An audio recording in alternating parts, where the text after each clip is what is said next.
My dear son kit రాజకీయాలంటేనే రచ్చ. ప్రత్యర్థులు నోటికొచ్చినట్లు మాట్లాడతారు, కుట్రలు చేస్తారు, కూలదొయ్యాలని చూస్తారు, వ్యక్తిగత జీవితంపై నిందలు వేస్తారు అని చెప్పినా తన కుమారుడు రాజకీయమే చేస్తానని పట్టుబట్టారన్నారు పేర్ని నాని. తన పొలిటికల్ జర్నీ ఎంట్రీ ఎలా జరిగింది, తన కుమారుని రాజకీయాల్లోకి రావద్దని ఎందుకు వారించారో వివరంగా చెప్పారు పేర్ని నాని.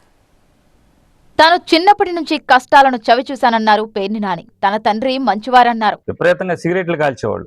మందు అనేది ఎప్పుడు లేదు కాబట్టి బందరంతా కూడా ఆయన జీర గొంతును చూసి మందు తాగుతారన్నవాళ్ళు. ఆయన ఏనాడు ఆయనకున్న లోపం వల్ల ఆయన నా తల్లి ఉండగా నత్తా విక్టోరియా గారు అనేటువంటి ఆవిడని రెండో వివాహం చేసుకోవడం తప్పితే సిగరెట్ కాల్చడం తప్పితే అంతకుమించి నాకు తెలిసి అయితే నేను పుట్టిన కడుపుని బిడ్డగా దగ్గర నుంచి చూసినాడుగా నాకు తెలిసి ఏ దురలవాట్లు లేవైన. తన తండ్రికి ఆరోగ్యం సహకరించకపోవడంతో తాను రాజకీయాల్లోకి ఎంట్రీ ఇవ్వాల్సి వచ్చిందన్నారు పేర్ని నాని. తన తండ్రి సూచనలతోనే పాలిటిక్స్ లోకి వచ్చానన్నారు. నన్ను విక్టోరియా గారిని ఇద్దరిని కూర్చోబెట్టి ఇక నేను రాజకీయాలు చేయడం కష్టం, మన నానిని రాజకీయాల్లోకి దింపుదామని చెప్పి విక్టోరియా గారు పేర్ని కృష్ణమూర్తి గారు నన్ను కూర్చోబెట్టి చెప్పారు. వెళ్ళాక నువ్వు రాజకీయాలు మొత్తం చూసుకుంటా ఉండాలి, తప్పదు ఇక నేను అయిపోతాను, ఎన్నాళ్ళు బతుకుతాను తెలియదు, ఇంట్లోంచి బయటికి రావటానికి లేదు, 2 కిడ్నీ మార్చారు కాబట్టి అని చెప్పి ఆ రోజు మాట్లాడుకున్నాం.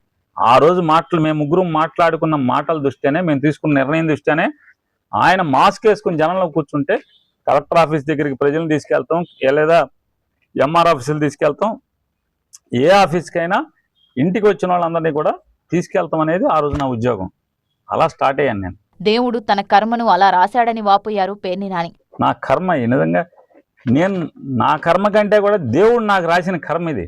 నేను రాజకీయాలు మానుతానంటే కొడుక్కి చెప్పలేక వద్దురా బాబు, ఈ రాజకీయాలు చాలా మంది దిగజారిన మనుషులతో రాజకీయాలు చేసిన పరిస్థితి వస్తున్నాయి, రాజకీయాలు దిగజారుతున్నాయి. తన కుమారుడికి రాజకీయాలు వద్దని చెప్పానన్నారు పేర్ని నాని. హాయిగా అమెరికా వెళ్లి జీవించమని చెబితే కిట్టు వినలేదన్నారు నాని. అమెరికాను పోయి శుభ్రంగా బతరా బాబు, మా దారిని మేము ప్రశాంతంగా బతుకుతాము అని చెప్పి నచ్చ చెప్పినా కూడా వినకపోవటం వల్ల సరే కడుపున పుట్టాడు కాబట్టి వదలలేం కాబట్టి రాజకీయ నిర్ణయం తీసుకుని అతను నేను మానేస్తున్నా, నువ్వు మానేస్తున్నావు కదా నేను దిగుతానంటున్నాడు. నేను మానేయటానికి నువ్వు రాజకీయాల్లో దిగాల్సిన అవసరం ఏమన్నా? పాలిటిక్స్ తన ప్యాషన్ అని, ప్రజాసేవ చేస్తానని పేర్ని కిట్టు పట్టుబట్టి రాజకీయాల్లోకి వచ్చారన్నారు మాజీ మంత్రి. లేదు, నాకు ప్యాషను, నేను ప్రజాసేవ చేసి పేరు సంపాదించుకోవాలనుకుంటున్నాను.